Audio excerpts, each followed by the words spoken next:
अस्सलाम वालेकुम। मैं हूं अब्दुल बासित और आप देख रहे हैं मेरा यूट्यूब चैनल अभी खान केमिस्ट्री। उम्मीद है आप सब लोग खैरियत से होंगे और आज का हमारा न्यू टॉपिक है लेक्चर नंबर 5, कंबस्शन एनालिसिस। इससे पहले हम एनालिसिस के बारे में पढ़ चुके हैं, टाइप्स ऑफ एनालिसिस के बारे में भी पढ़ चुके हैं और ये कंबस्शन एनालिसिस जो है ये क्लासिकल मेथड्स में एक मेथड जो है वो कंबस्शन एनालिसिस है और आज इसको डिस्कस करेंगे। सबसे पहले कंबस्शन होता क्या है? Combustion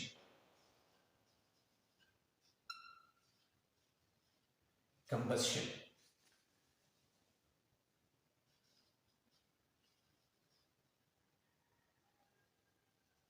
anything or the burning of anything in the presence of anything in the presence of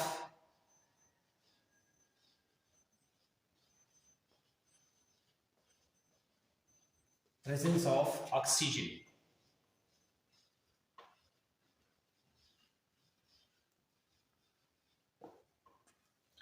जो भी चीज ऑक्सीजन की मौजूदगी में बर्निंग करता है या बर्न्ड होता है, जलता है, तो उस प्रोसेस को हम कंबस्शन कहते हैं। अब कंबस्शन के लिए दो कंडीशंस हैं। एक कंडीशन ये है कि कंबस्शन जब भी हम कोई एक्सपेरिमेंट्स में करते हैं या लैब में करते हैं या इंडस्ट्री में कंबस्शन करते हैं, तो इसके लिए लाजमी होगी कि एक कंडीशन तो ऑक्सीजन हो गया, लेकिन ये ऑक्सीजन जो है ये एक्सेस अमाउंट में होना चाहिए, और दूसरा हमारा पास जो है वो सैंपल होना चाहिए जो कंबस्ट होता है। क्योंकि जो कंबस्शन एनालिसिस में है, इसके बाद मैं आपको बता दूंगा कि कंबस्शन एनालिसिस के लिए जो ऑक्सीजन है ये एक्सेस अमाउंट में होना चाहिए। अगर ये एक्सेस में ना हो तो फिर क्या होगा? तो फिर ये होगा, देखिए कि कंबस्शन में जो है ये two types of combustion analysis. Combustion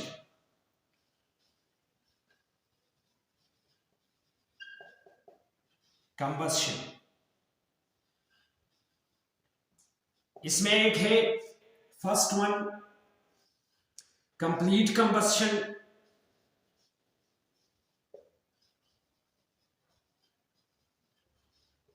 और एक होता है इनकम्प्लीट कंबस्शन।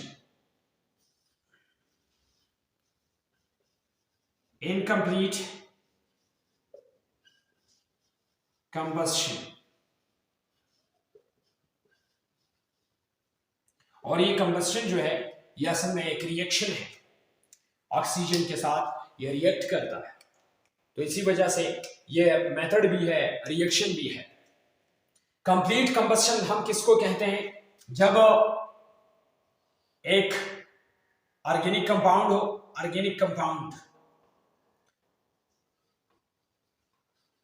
और उस ऑर्गेनिक कंपाउंड में उसको हम ऑक्सीजन की सप्लाई स्टार्ट कर दें, लेकिन ये ऑक्सीजन की सप्लाई जो है ये एक्सेस अमाउंट में होगा, तभी ये कंप्लीट कंबस्शन होगा। Excess O2 oxygen. जब भी कंप्लीट ऑक्सीजन कंबस्शन होगा तो हमें कैसे पता चलेगा? हमें इसके प्रोडक्ट से पता चलेगा कि इसमें एक वाटर होगा, पानी होगा H2O, दूसरा होगा हमारे पास कार्बन डाइऑक्साइड, और तीसरा होगा हीट एनर्जी जो कि इवॉल्व होगा,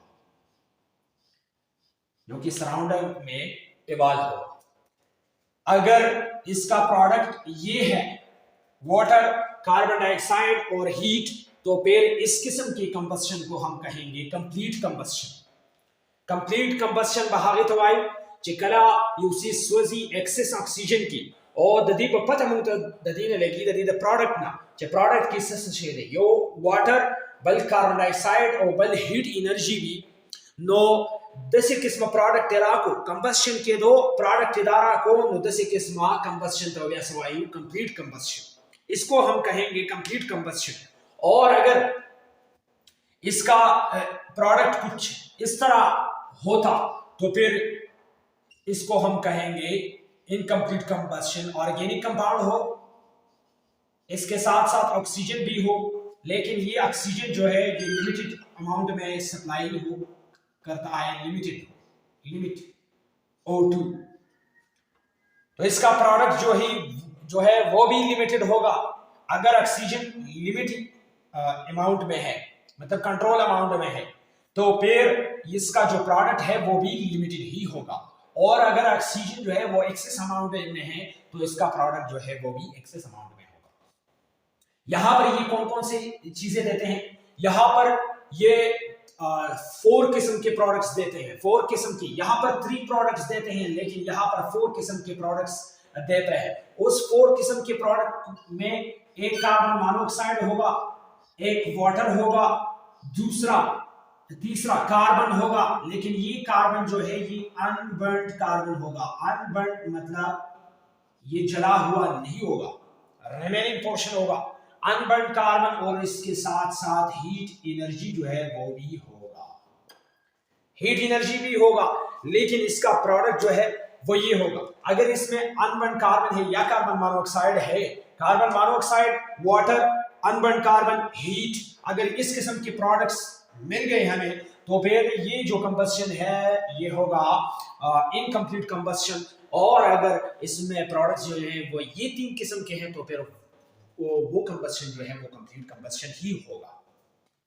इस एनालिसिस के लिए, कंबस्शन एनालिसिस के लिए कंप्लीट कंबस्शन होना चाहिए, क्योंकि इसका जो इंस्ट्रूमेंटेशन है या इसके लिए जो प्रोसीजर हम करते हैं तो वो कार्बन डाइऑक्साइड के हिसाब से करते हैं, कार्बन डाइऑक्साइड और वाटर के हिसाब से करते हैं। कार्बन मोनोऑक्साइड और अनबर्न्ड कार्बन के लिए नहीं करते हैं। इसी वजह से कंबस्शन एनालिसिस के लिए कंप्लीट कंबस्शन ही होगा। ठीक है जी। अब इसके बाद इसका एप्लीकेशन, कंबस्शन एनालिसिस का एप्लीकेशन क्या होगा? इसका एप्लीकेशन ये है, combustion analysis, application of combustion analysis. Application,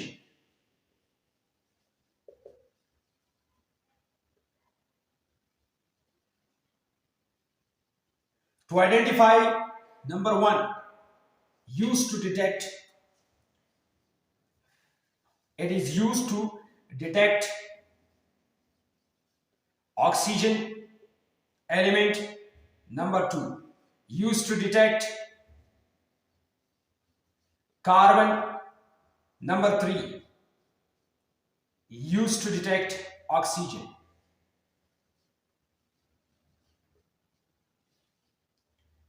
hydrogen, oxygen 2 हो गया, हाइड्रोजन। ये 3 किस्म की एलिमेंट्स इस कंबस्शन एनालिसिस में हम आइडेंटिफाई कर सकते हैं, डिटरमाइन कर सकते हैं या इसकी डिटेक्शन होगी। और यही वजह है कि इसकी लिमिटेशन जो है वो भी है। लिमिटेशन इसका ये है कि इन 3 एलिमेंट्स के अलावा अगर कंपाउंड में नाइट्रोजन है, अगर कंपाउंड में कोई आर्गन है, अगर कंपाउंड में कोई और चीज है, फास्फोरस है, जिंक है, आयरन है, मैग्नीशियम है, सोडियम है, तो उस कंपाउंड को सही तरीके से ये आइडेंटिफाई नहीं कर सकता। इन तीनों को तो आइडेंटिफाई करेगा, लेकिन अगर कंपाउंड में इसके अलावा कुछ अदर एलिमेंट्स है और उसकी कंपोजिशन में है या इसकी कंस्टिट्यूएंट पार्टिकल्स जो है वो कार्बन, हाइड्रोजन और ऑक्सीजन के अलावा भी हो, तो उस किस्म के कंपाउंड को ये डिटेक्ट नहीं कर सकता है कि ये कौन सा कंपाउंड है। तो इसका ये लिमिटेशन है कि it is not used to detect compounds having other elements। अगर कंपाउंड में अदर एलिमेंट्स हो तो फिर उसकी जो एनालिसिस है वो फिर भी इनकम्प्लीट ही रह जाएगा। तो ये इसका लिमिटेशन है। यदि एप्लीकेशंस दारी ऑक्सीजन और कार्बन हाइड्रोजन यो कंपाउंड की वो नागबा आइडेंटिफाई कोले शी हागा ऑर्गेनिक कंपाउंड आइडेंटिफिकेशन बमूला कंप्लीटली रह गई हो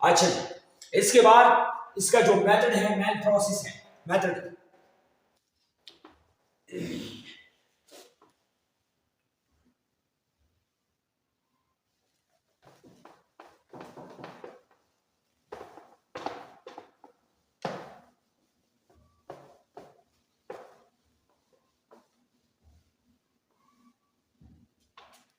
मेथड या प्रोसीजर भी हम कह सकते हैं. Method of detection, method of detection of elements. तो इसके जरिए हम जब कार्बन की परसेंटेज मालूम करते हैं तो सबसे पहले इसमें कार्बन आएगा. परसेंटेज ऑफ कार्बन को हम आइडेंटिफाई करेंगे. जब परसेंटेज ऑफ कार्बन को आइडेंटिफाई करते हैं तो इसके लिए फार्मूला है mass of the carbon dioxide, दूसरा मास ऑफ द सैंपल या ऑर्गेनिक कंपाउंड. सैंपल हम लिखेंगे sample multiplied bye 12 divided by 44 carbon, और ये कार्बन डाइऑक्साइड का टोटल मॉलिक्यूलर मास है और ये कार्बन का है, और मल्टीप्लाइड बाय 100. तो इस फार्मूले के जरिए हम परसेंटेज ऑफ कार्बन मालूम कर सकते हैं. दूसरा परसेंटेज ऑफ हाइड्रोजन के लिए क्या करते हैं, mass of H2O mass of water divided by mass of the compound या sample multiplied by 2 divided by 18. ये 2 हम molecular mass of the H2 लिखते हैं, हाइड्रोजन नहीं लिखते हैं. हाइड्रोजन का तो 1 है लेकिन वाटर में ये 2 है, तो 2 डिवाइड बाय 18 हो गया, और मल्टीप्लाइड बाय 100. इस फार्मूले के जरिए हम परसेंटेज ऑफ हाइड्रोजन मालूम कर सकते हैं. और अगर इसमें ऑक्सीजन है, अगर ये दोनों 100% हो गए तो उस कंपाउंड में, ऑर्गेनिक कंपाउंड में फिर ऑक्सीजन नहीं होगा. लेकिन अगर 100 से कम है, इसका मकदार परसेंटेज हाइड्रोजन और कार्बन दोनों का परसेंटेज वो 100 से कम अगर है तो फिर उसमें ऑक्सीजन होगा. और ऑक्सीजन का परसेंटेज हम इस तरह मालूम कर सकते हैं, oxygen is equal to 100 minus percentage of the carbon plus percentage of the hydrogen. इन दोनों को का परसेंटेज हम सम अप करेंगे और इसके बाद इसका सब्ट्रैक्शन करेंगे 100 से, तो इसका जो रिमेनिंग अमाउंट होगा वो या परसेंटेज होगा वो किसका होगा, ऑक्सीजन का होगा. इसके बाद इसकी इंस्ट्रूमेंटेशन की तरफ जाते हैं. इंस्ट्रूमेंटेशन के कंबस्शन एनालिसिस में कौन कौन से इंस्ट्रूमेंट्स है या कौन कौन सी चीजें इस्तेमाल होते हैं, क्योंकि हर एक एनालिसिस में या हर एक मेथड में कुछ ना कुछ इंस्ट्रूमेंटेशन जरूर होते हैं. तो इसमें जो इंस्ट्रूमेंटेशन है वो ये है, देखिए जी प्रोसीजर. अब प्रोसीजर इसका लिखते हैं. प्रोसीजर क्या करेंगे, इस मेथड में हम क्या करेंगे, क्या क्या कुछ लेंगे. तो इसके लिए जो मटेरियल है वो ये है. Number 1, take specific amount of organic compound. Number 2, copper oxide, take copper oxide. Number 3, platinum boat. ये एक किस्म की क्या होगा, यूटेंसिल हमारा होगा ये, ठीक है जी, इंस्ट्रूमेंट ये होगा. और 4 नंबर फर्नेस होगा, जिस फर्नेस में हम इसको बर्न करते हैं, जला देते हैं. 5 नंबर वाटर एब्जॉर्बर भी होगा. यहां पर जो वाटर एब्जॉर्बर होगा, वाटर एब्जॉर्बर, तो ये होगा magnesium perchlorate MgClO4 whole 2, O4 whole 2। ये मैग्नीशियम परक्लोरेट क्या होगा, वाटर एब्जॉर्बर होगा। और इसके बाद जो कार्बन डाइऑक्साइड का एब्जॉर्बर होगा, कार्बन डाइऑक्साइड CO2 का एब्जॉर्बर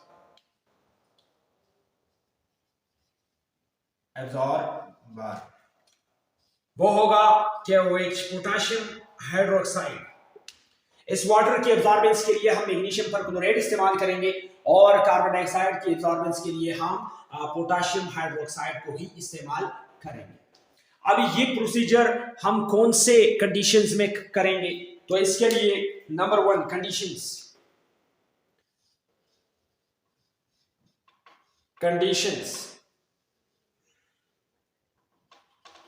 नंबर 1, टेम्परेचर जो है, टेम्परेचर वो तकरीबन 850 डिग्री सी के लगभग होगा, ये टेम्परेचर होगा। इसके अलावा स्ट्रीम ऑफ ऑक्सीजन होगा, स्ट्रीम ऑफ ऑक्सीजन, या स्टीम नहीं है, स्ट्रीम है, स्ट्रीम ऑफ ऑक्सीजन। और ये O2 जो है, स्ट्रीम मींस के ये एक्सेस ऑक्सीजन होगा, ऑक्सीजन होगा लेकिन इसका जो कंसंट्रेशन है वो हाई कंसंट्रेशन होगा, हाई कंसंट्रेटेड ऑक्सीजन होगा। और ये इस सैंपल के ऊपर जो है, इसके ऊपर जो है ऑक्सीजन स्ट्रीम को पास कर देते हैं और इससे रिएक्शन के बाद ऑर्गेनिक कंपाउंड इससे रिएक्शन करता है, उसके बाद ये दोनों चीजें जो हैं वो प्रोड्यूस करते हैं। अब रिएक्शन है, रिएक्शन इस तरह है, कुछ रिएक्शन ये जो कंबशन एनालिसिस है, कंबशन चूंकि ऑर्गेनिक कंपाउंड का एक जनरल प्रॉपर्टीज में ऑर्गेनिक कंपाउंड का एक प्रॉपर्टी, एक खसूसियत ये है कि इसके इनफ्लेमेबिलिटी जो है वो ज्यादा होती है, तो ये कंबशन डायरेक्ट ही करता है। और इसके कंबशन में 2 किस्म के प्रोडक्ट हमें मिलते हैं, यानी मतलब कंप्लीट कंबशन होगा। ऑर्गेनिक कंपाउंड का हमेशा से कंप्लीट कंबशन होगा जब ऑक्सीजन जो है वो एक्सेस अमाउंट में होता है। अब रिएक्शन कुछ यूं होगा कि ये मिसाल के तौर पर एक ऑर्गेनिक कंपाउंड है प्लस ऑक्सीजन जो है वो एक्सेस में हम सप्लाई करते हैं, एक्सेस में इसका प्रोडक्ट होगा number 1 water, number 2 carbon dioxide, और नंबर 3 जो है वो हीट ही होगा।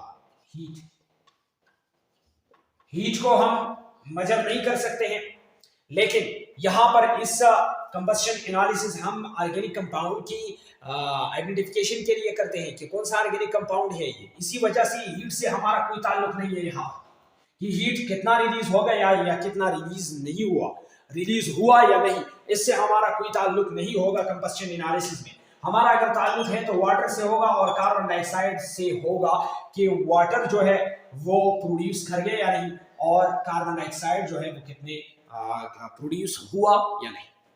इन दोनों चीजों से हमारा यहाँ पर ताल्लुक होगा। हम इससे क्या करेंगे, इसको दोनों को डिस्कस करेंगे, वाटर और कार्बन डाइऑक्साइड। इसके बाद इसका इंस्ट्रूमेंटेशन कुछ इस तरह है। इंस्ट्रूमेंटेशन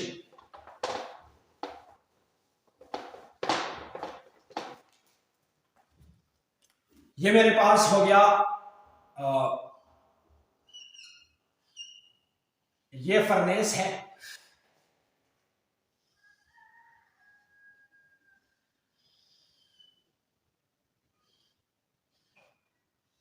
ये फर्नेस है। इसके बाद इस फर्नेस से 2 चीजें जो है, ये फर्नेस है, यहां पर सैंपल हम रखेंगे, सैंपल इस प्लैटिनियम बोर्ड में हम सैंपल रखेंगे। इसके बाद इससे 2 चीजें जो है वो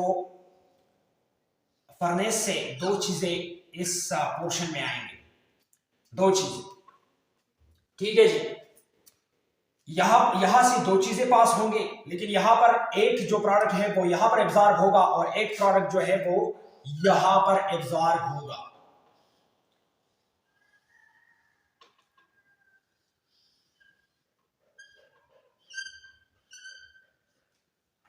ठीक है जी।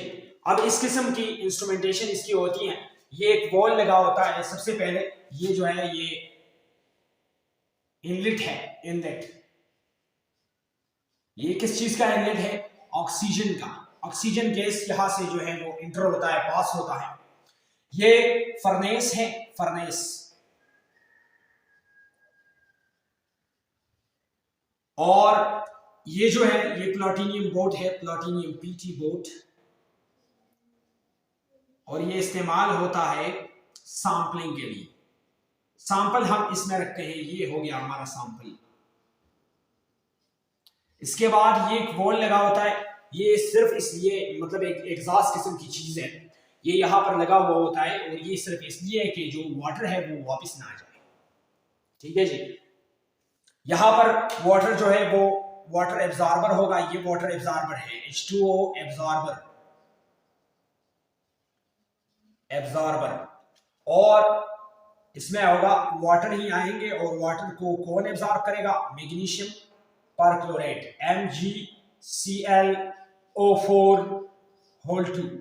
ये एब्जॉर्ब करेगा, ये वाटर को एब्जॉर्ब करेगा, और इसके बाद कार्बन डाइऑक्साइड जो है वो यहाँ पर एब्जॉर्ब नहीं होगा, क्योंकि ये एब्जॉर्बर अगर है तो सिर्फ वाटर के लिए है।